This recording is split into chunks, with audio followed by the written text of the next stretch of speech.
నమస్కారం. I witness Telugu news కి స్వాగతం. హెడ్లైన్స్ చూద్దాం.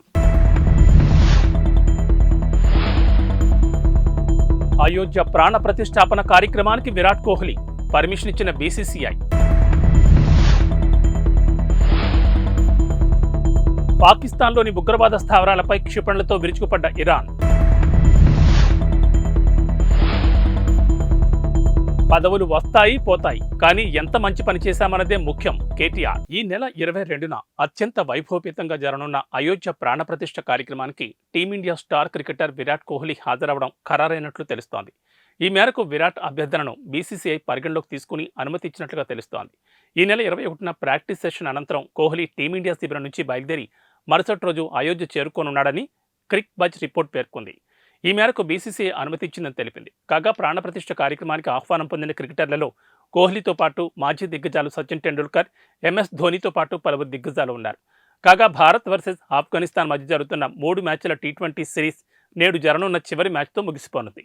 బెంగళూరు వేదికగా జరగనున్న ఈ మ్యాచ్ అనంతరం ఆటగాళ్లకి సిబ్బందికి 2 రోజుల విరామం లభిస్తుంది.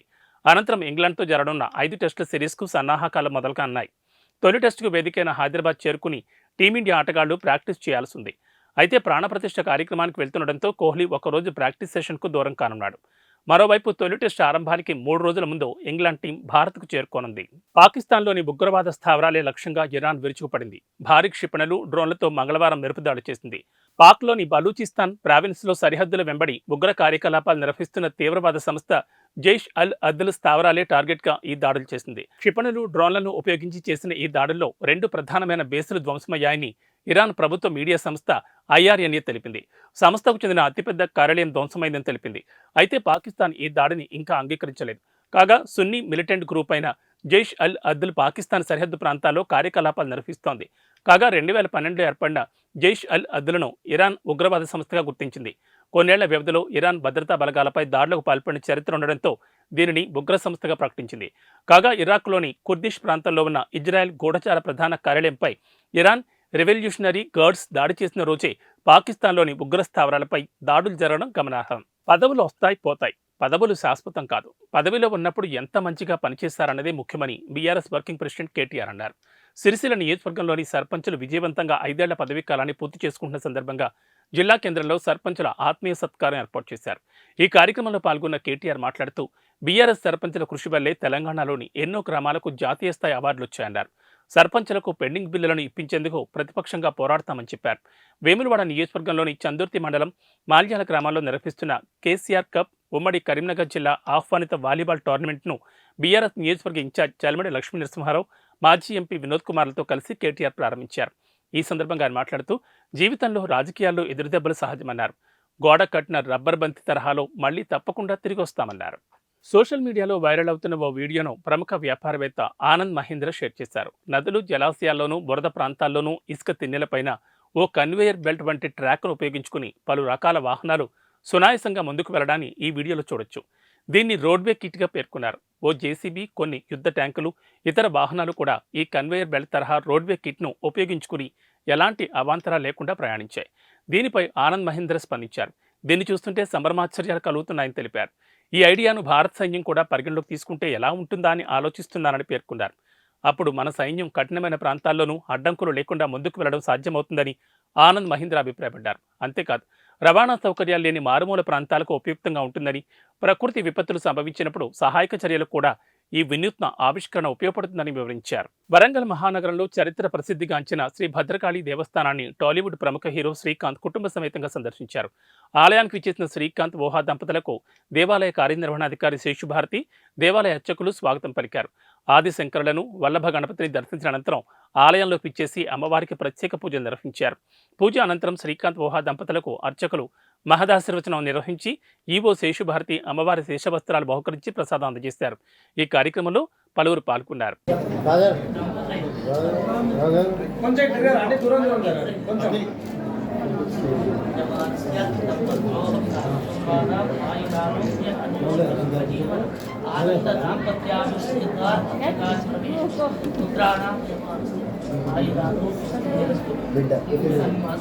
కొంచెం తిరగరండి.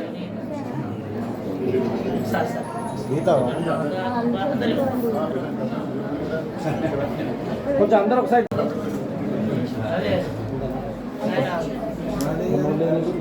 అట్ట తిరండి.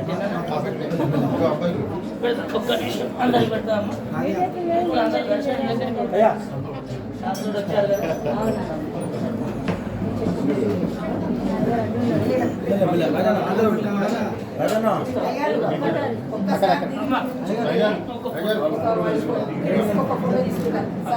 సార్ కొంచెం దూరం కొంచెం ప్లీజ్.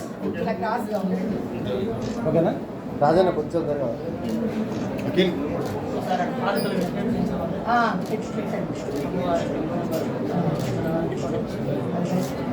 Okay thank you. న్యూజిలాండ్లో ఓ మహిళా ఎంపీ షాపులో దొంగతనం చేసేందుకు ప్రయత్నించి దొరికిపోయింది. ఆమె పేరు గోల్రిజ్ గెహ్రమన్. గ్రీన్ పార్టీకి చెందిన ఈ ఎంపీ దొంగతనం ఆరోపణలతో తన పదవికి రాజీనామా చేయాల్సి వచ్చింది. అసలు ఏం జరిగిందంటే, అక్లాండ్, వెల్లింగ్టన్ నగరాల్లోని పలు వస్త్ర దుకాణాల్లో గెహ్రమన్ చోరీకి యత్నిస్తున్న కొన్ని వీడియో ఫుటేజీలు వైరల్ అయ్యాయి. దాంతో ఇతర పార్టీలు ఆమెపై ధ్వజమెత్తాయి. తనపై వస్తున్న ఆరోపణలకు గెహ్రమన్ బదులిచ్చారు. తాను మానసిక వ్యాధితో బాధపడుతున్నానని, తన చర్యలకు కారణం అదేనని తనను సమర్థించుకునే ప్రయత్నం చేశారు. తనపై పని ఒత్తిడి విపరీతమైన ప్రభావం చూపిస్తోందని, ఆ ఒత్తిడి మానసిక ఆరోగ్యాన్ని దెబ్బతీస్తోందని గెహ్రమన్ వివరించారు.